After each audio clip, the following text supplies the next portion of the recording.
Ya. Assalamualaikum warahmatullahi wabarakatuh. Di sini kami dari kelompok 17 akan menjelaskan tentang PowerPoint yang kami buat di tugas 4. Yang pertama, kami terdiri dari 2 orang. Nama saya Budi Nugroho. Nama saya Fahmi Fauzan. Nah, di sini kami mempunyai judul yang bernama Wearable Control Device untuk tunadaksa menggunakan metode speech recognition. Di sini saya akan menjelaskan dengan abstrak. Nah, semakin berkembangnya pesat teknologi, hal ini memberikan dampak dan memengaruhi kehidupan manusia. Hampir seluruh kegiatan manusia menggunakan pemanfaatan teknologi. Nah, pada PPT ini saya akan menjelaskan tentang inovasi dari kelompok kami, yaitu pembuatan gelang menggunakan sistem voice command atau perintah suara untuk home appliance atau peralatan rumah tangga. Nah, gunanya adalah untuk mempermudah kegiatan sehari-hari dalam rumah tangga, pekerjaan rumah tangga. Nah, di sini terdapat 2 metode yang akan digunakan untuk membangun sistem voice command ini, yaitu dengan menggunakan speech recognition atau pengenalan bicara dan voice recognition atau pengenalan suara. Jadi speech recognition akan mencocokkan pola tertentu yang telah dibuat, sedangkan voice recognition akan mengenali suatu suara dengan membandingkan suara yang sudah menjadi acuan utamanya. Nah, di sini saya akan menjelaskan tentang perumusan masalahnya, yaitu bagaimana menanggulangi kendala akses kontrol berbagai perangkat bagi tunadaksa tanpa physical contact. Di sini tujuan dari pembuatan PowerPoint kelompok kami adalah membuat sistem yang dapat menanggulangi kendala akses kontrol untuk berbagai perangkat bagi tunadaksa tanpa physical contact. Nah, di sini saya akan menjelaskan apa itu tunadaksa. Tunadaksa adalah suatu keadaan rusak atau terganggu akibat gangguan bentuk atau hambatan pada tulang, otot, dan sendi dalam fungsinya yang normal. Kondisi ini disebabkan oleh penyakit, kecelakaan, atau dapat juga disebabkan oleh pembawaan sejak lahir atau pertumbuhan tidak sempurna, sehingga mengakibatkan kecacatan dan membuat anggota tubuh menjadi kehilangan fungsinya. Di sini saya juga akan menjelaskan tentang fungsi dari voice command. Voice command adalah teknologi ini memungkinkan sebuah perangkat untuk mengenali kata-kata yang diucapkan pengguna dengan cara digitalisasi kata dan mencocokkan sinyal digital tersebut dengan suatu pola tertentu yang tersimpan dalam suatu perangkat. Kata-kata yang diucapkan diubah bentuknya menjadi sinyal digital dengan cara mengubah gelombang suara menjadi sekumpulan angka yang kemudian disesuaikan dengan kode-kode tertentu untuk mengidentifikasi kata-kata tersebut. Hasilnya akan diidentifikasi menjadi kata yang diucapkan, dapat ditampilkan dalam bentuk tulisan, atau dapat dibaca oleh perangkat teknologi sebagai sebuah perintah untuk melakukan suatu pekerjaan.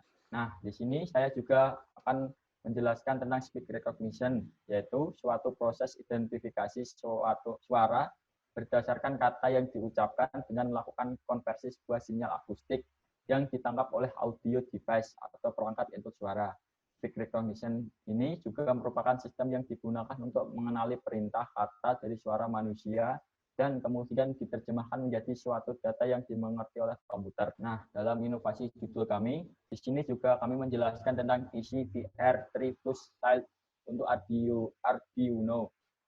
Adalah model pengenalan suatu multitujuan yang dirancang untuk memudahkan menambahkan kemampuan pengenalan suara yang serbaguna, kuat, dan hemat biaya untuk semua aplikasi. Di sini saya juga akan menjelaskan tentang gambaran umumnya. Nah, ada sistem ini yang akan kami buat dan akan kami bangun diberikan untuk para tunadaksa yang mana akan bekerja dengan pemanfaatan voice command sebagai masukan dan speech recognition sebagai metodenya.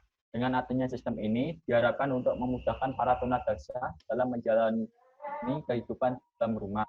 Nah, di sini adalah gambaran umum tentang suatu rumah untuk tunadaksa. Nah, di sini ada kamar tidur utama, dapur dan ruang makanan. Ini dilengkapi dengan sensor di ruang tamu, carport, pintu utama, kamar tunadaksa dilengkapi dengan sensor, kamar anak, dan di sini adalah taman. Nah, tata letak sensor ini di dalam rumah dengan diberikan tanda biru. Pada denah rumah tersebut terdapat 7 buah lampu yang mana terdiri dari lampu kamar utama, lampu dapur, lampu kamar mandi, lampu kamar lansia, lampu kamar anak, lampu carport, dan lampu ruang tamu.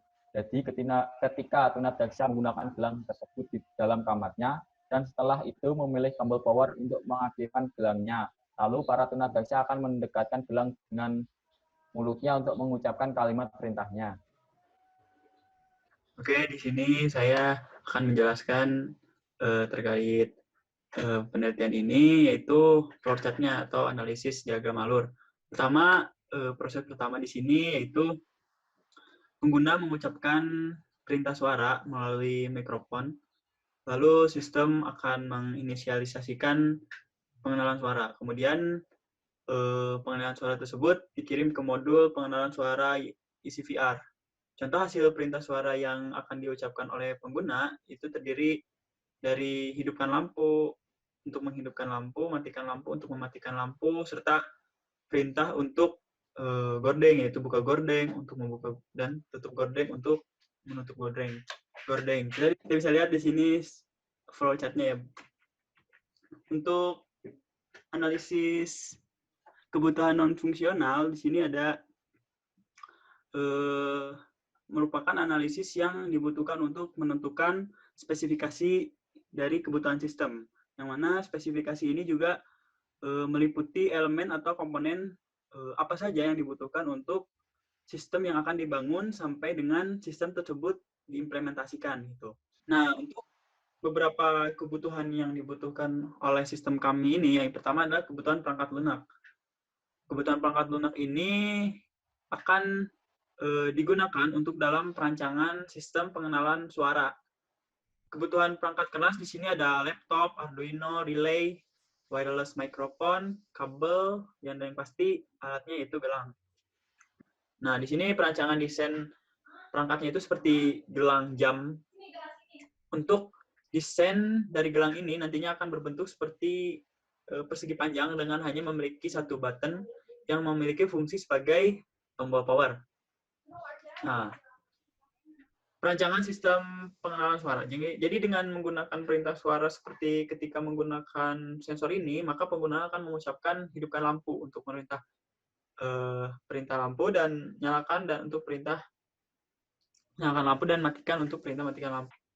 Adapun blok-blok yang untuk perancangan sistem pengenalan suara ini ada dibagi tiga, yaitu blok wireless microphone.